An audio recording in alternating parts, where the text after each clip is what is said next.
这个是洪浩的英文采访啊，洪浩的英文采访呢，我们还是可以看的啊。这个采访呢，在墙内一度被删啊。采访的内容呢是用机器翻译的，可能不是很好，大家凑合着看啊。Promised tariffs. Let's bring in Hao Hong, partner and also chief economist at Grow Investment Management, and Sri Jagaranja is leading our coverage in Beijing of the NPC. Hao Hong, great to see and appreciate your time, and always a pleasure having you on the show.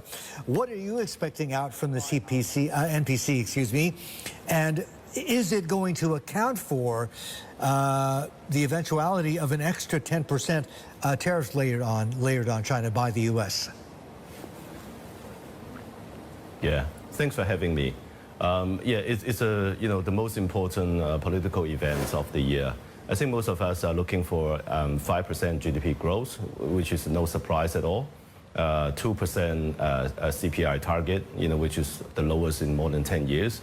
It's a recognition, a tacit recognition from the top, the disinflationary or deflationary pressure in the economy. And also people are looking for 4% budget deficit, which is slightly higher than usual, and more special bond issuance. So I think all in all, the market has been hearing this set of numbers circling around. So if indeed we do get this set of number, I don't think the market would be impressed at all. On the tariffs, how high? I'm going to push you a little bit harder on that. Still a couple hours left, but Trump says, look, they're going to go ahead. 25% on Canada, Mexico, an extra 10% on China. The response, and Sri's been reporting this from Beijing as well, potentially China policymakers could hit back by targeting U.S. agriculture. Does that make sense to you? And is that what you're hearing? Yeah, I think, that was the last time China sort of trying to counter the tariff from the U.S., right? So, we're trying to put levies, tariffs on U.S. imports of soybeans and many other agricultural products, for example, beef and other meat products as well. I think this is just, countries hitting each other out, trying to get each other onto the negotiation table. I think 20% additional tariff is hefty on Chinese exports, and Chinese exports being the most important growth driver for the Chinese economy in the past couple of years, and now it's being affected by hefty tariffs. So I don't think it would be supportive for the Chinese growth going ahead if we cannot get a negotiation, reasonable reduction in the tariff done in the next couple of months.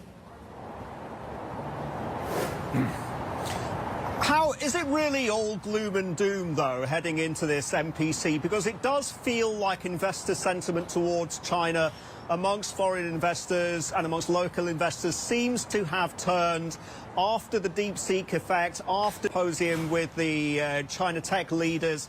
Do you think that there will be, within this MPC message, more support, more momentum, and more support of AI-related investment and adoption? Yeah, we had a really nice rebound in the last couple of weeks. I think major market in the world. But having said that, I think tariff is coming. I think much of the expectation from the NPC is baked in the market price, and the market is now at a very important technical resistance level.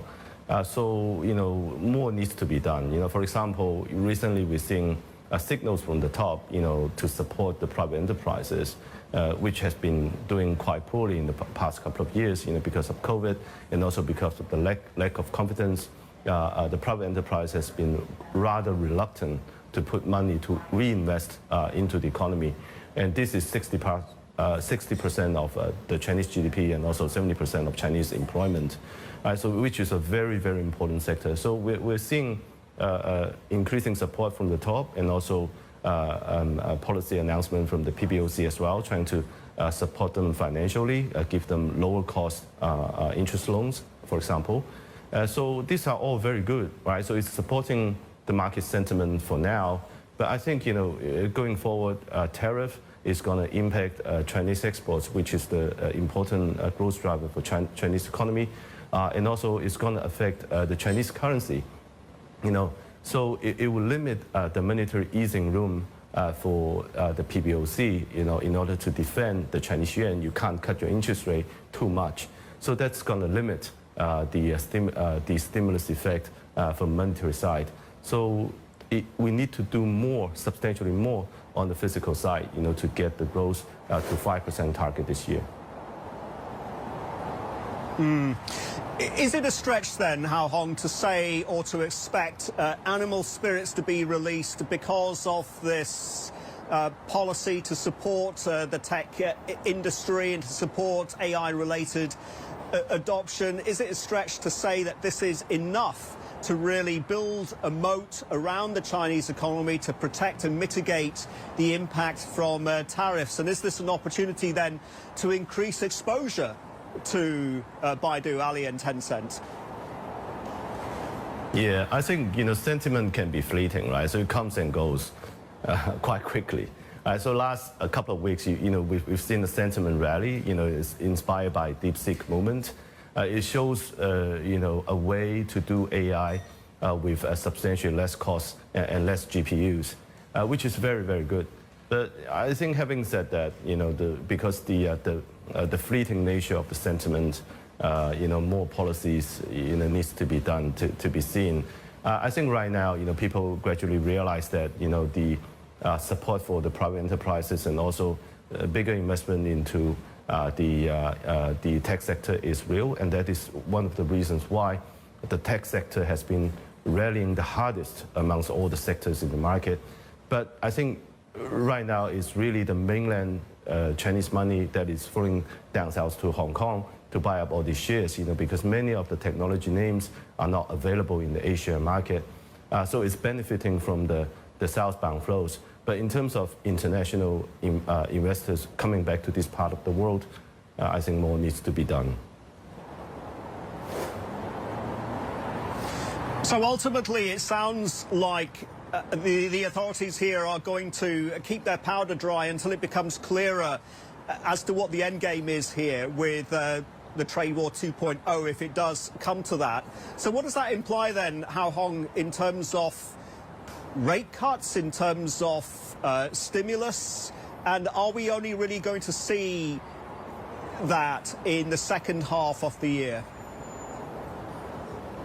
Yeah, I think ideally, because of the lack of inflation pressure, China can, use 50 bips to 100 bips rate cut in one go, right? So to sort of give the real stimulus effect to the economy. But I think just now we discussed, the tariff, additional tariffs is coming, so it's limiting the monetary easing room for the PBOC, and therefore I think, they are waiting to see what Donald Trump is going to do, in terms of tariff and what kind of negotiation is possible, in terms of tariff. Remember in 2019, right? So China and the U.S. reached the phase one agreement in terms of tariff. China agreed to buy, billions of dollars of U.S. agricultural products and Boeing planes, amongst the other things, to soften the stance of the U.S. on tariff. I think hopefully, we can reach some sort of agreement and reach a win-win, situation for both countries. All right, Hao Hong, excellent talking, great value as always. Appreciate your time this morning. Thank you. Thank you. Hao Hong there from Grow Investment Management, and Sri Jagaranja leading our coverage live on the ground in Beijing at the NPC. Thanks, Martin. Pleasure. 那采访为啥被删呢？可能是说了一些大实话吧。关税很高，我们为了保汇率呢，很难大放水，因此呢，股市也很难通过货币政策你强行的去拉上去，那就只能靠情绪加基本面了。那讲这些内容呢，确实容易让一些人炸毛啊。但我们现在可能和美国达成协议嘛，估计也比较难啊。在上一个视频中我也说了外交部已经明确说了，美国无论想要哪一种战争都奉陪到底。那这啥意思呢？这个就是要斗争升级的信号啊。本来就是关税战嘛，你只说关税战奉陪到底就完了，但最后那句还是其他什么样的战争，就属于态度升级了，而且是主动升级。潜台词的意思就是你想打热战，我也奉陪到底。所以呢，应该不会有啥协议出来，除非有一方妥协啊。好，我是老刘，如果你觉得我的分享还不错的话，欢迎点赞、订阅和留言。这次的分享呢就到这里，谢谢大家。